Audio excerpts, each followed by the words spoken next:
Puisque Sud Radio peut vous présenter en exclusivité avec ses partenaires du Figaro le premier sondage de l'après-Hidalgo. Sondage IFOP fiducial pour Sud Radio et le Figaro. On en parle avec Frédéric Dabi. Bonjour. Bonjour. Et bienvenue sur Sud Radio. Vous Merci. êtes le directeur général de l'Institut français d'opinion publique, l'IFOP, fameusement IFOP évidemment. On parle de l'après-Hidalgo précisément parce que on a encore un doute sur qui est le mieux placé pour prendre la relève de la maire de Paris à gauche. Oui, vous avez raison de prendre les choses comme ça. C'est le premier sondage qui prend en compte l'annonce d'Anne Hidalgo de ne pas solliciter un troisième mandat, elle qui est première adjointe, qui était première adjointe dès 2001. Et c'est vrai que nous avons testé 3 prétendants, Rémi Féraud, que la maire a adoubé, Emmanuel Grégoire, qui a été l'ancien premier adjoint, peut-être fâché avec la maire, ou la maire plutôt fâchée avec elle, et Yann Brossat, le chef de file du Parti communiste à Paris. Et clairement, avantage ténu, mais avantage pour Rémi Féraud, peu connu des Parisiens, seulement un tiers le connaît, un petit peu moins. Il obtiendrait 21% d'intention de vote, 19% pour Emmanuel Grégoire quand il est testé comme tête de liste de la majorité municipale, et 19% pour Yann Brossat. Donc Rémi Féraud bénéficie d'un effet désignation. Il est en tête, mais bien sûr, il ne tue pas le match. À 16 mois du vote, il y aura sans doute un vote des militants socialistes, 2 points d'avance sur Emmanuel Grégoire. C'est extrêmement serré. En tout cas, ce qui est très intéressant, Jean-Marie, c'est que cette même enquête faite en mars dernier avec Anne Hidalgo comme tête de liste, elle n'obtenait la maire de Paris que 18%. Donc, et Rémi Féraud, et Emmanuel Grégoire, et Yann Brossat ont fait mieux dans ce sondage que la maire de Paris. En gros, tout le monde fait mieux qu'Anne Hidalgo et c'est probablement pourquoi elle évite de se représenter. Chose importante aussi dans ce sondage, puisqu'on regarde la succession de la maire socialiste de Paris, les écologistes sont systématiquement derrière, pas très loin, mais derrière chacun des 3 prétendants que vous venez de citer.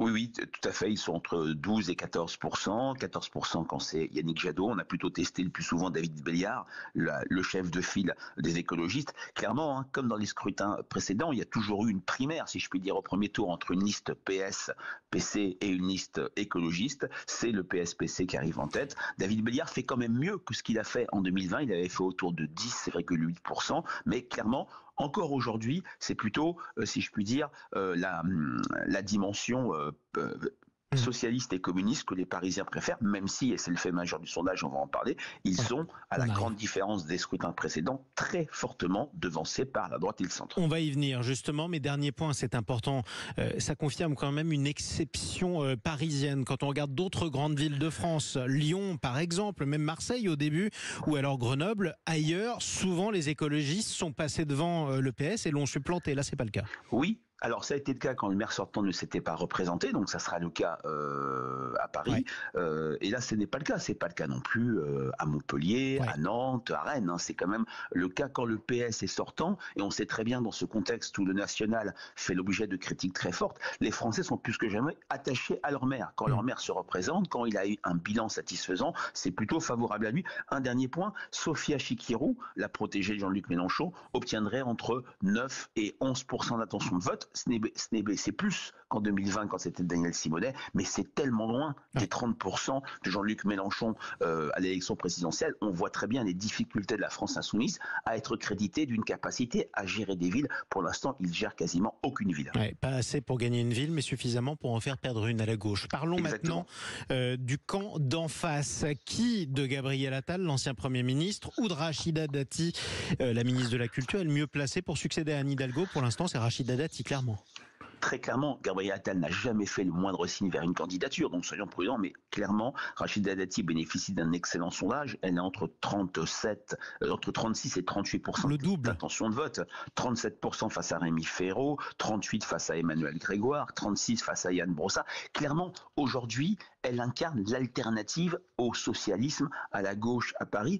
Ses soucis judiciaires n'ont pas été du tout gênants dans ce sondage. Elle obtient même plus que dans le sondage du mois de mars dernier. Alors bien sûr, Jean-Marie, quand on fait l'addition de 2020, c'est-à-dire la liste Agnès Buzyn, la liste Villani et la liste Rachida Dati, on était à 45-46%. Donc elle a encore des marges de projection, mais clairement, et ça ne s'était jamais vu à Paris pour la droite depuis la victoire de Bertrand Delanoë, il y a clairement pour la droite, pour le centre, pour le bloc central, appelez-le comme vous voulez, une candidate bien installée qui peut constituer et qui constitue pour beaucoup de Parisiens une alternative, notamment les personnes âgées, les électeurs d'Emmanuel Macron, ceux de Valérie Pécresse, et dans les arrondissements même de gauche. Elle obtient 31% dans les arrondissements où la couleur politique du maire est la gauche. En d'autres termes, si les municipales avaient lieu ce dimanche, Paris aurait de bonnes chances de repasser à droite pour la première fois depuis Jean Tibéri. Je ne vais pas être aussi direct que vous, mais je comprends votre question. Nous sommes à Paris. C'est un scrutin PLM, Paris-Lyon-Marseille. On a des très fortes incertitudes. On a testé 9 hypothèses de premier tour. C'est très compliqué de faire des seconds tours parce que quand on a une Sophia Chikirou à 10%, elle peut se maintenir dans de très nombreux arrondissements et gêner le Parti socialiste. On a aussi dans ce sondage un RN et un Reconquête qui font des scores très importants, entre 13 et 15% à eux deux. Ils pourraient également se maintenir. Donc un bon premier tour pour Rachida Dati, la droite et le centre, ne garantit pas une victoire assurée parce que cette élection, ça sera 17 élections, les 16 arrondissements et l'arrondissement central, anciennement premier arrondissement, deuxième, troisième et quatrième. Mais rappelez-vous comment la droite avait perdu Paris, c'était par la division il y a des années. Vous avez raison. Ça pourrait être le cas de la gauche cette fois-ci. Dernier point, j'ai parlé d'exception parisienne. L'exception parisienne, ça a souvent été la très forte faiblesse du Rassemblement national par rapport au reste du pays. Cette faiblesse, elle se confirme malgré tout. Vous voyez le Rassemblement national à un score jamais vu. Oui, il a un score jamais vu à Paris. Je rappellerai que le candidat Serge Federbusch en 2020 avait fait 1,5%. Marine Le Pen en 2002 avait fait 5%. Jordan Bardella 8% aux élections européennes. On est entre 9 et 11%, avec la liste Reconquête soutenue par Sarah Knafo qui est entre 4 et 5,5-6%. Ça fait un socle de droite. Appelons-le la droite dure, qui est à un niveau élevé. Le RN est au coude à coude avec la liste LR quand elle se présente, conduite par le maire du 16e, Francis Spiner.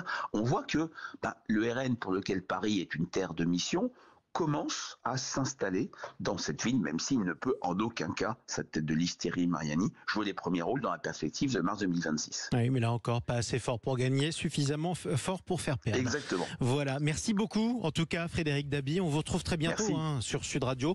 Pourquoi Avec pas plaisir. pour un nouveau sondage IFOP fiducial pour Sud Radio et le Figaro comme celui-ci. Si vous voulez tout lire, vous aurez tous les détails dans un article de Jules Boscherini sur sudradio.fr, mais aussi sur lefigaro.fr et dans les pages du Figaro de nos confrères du Figaro.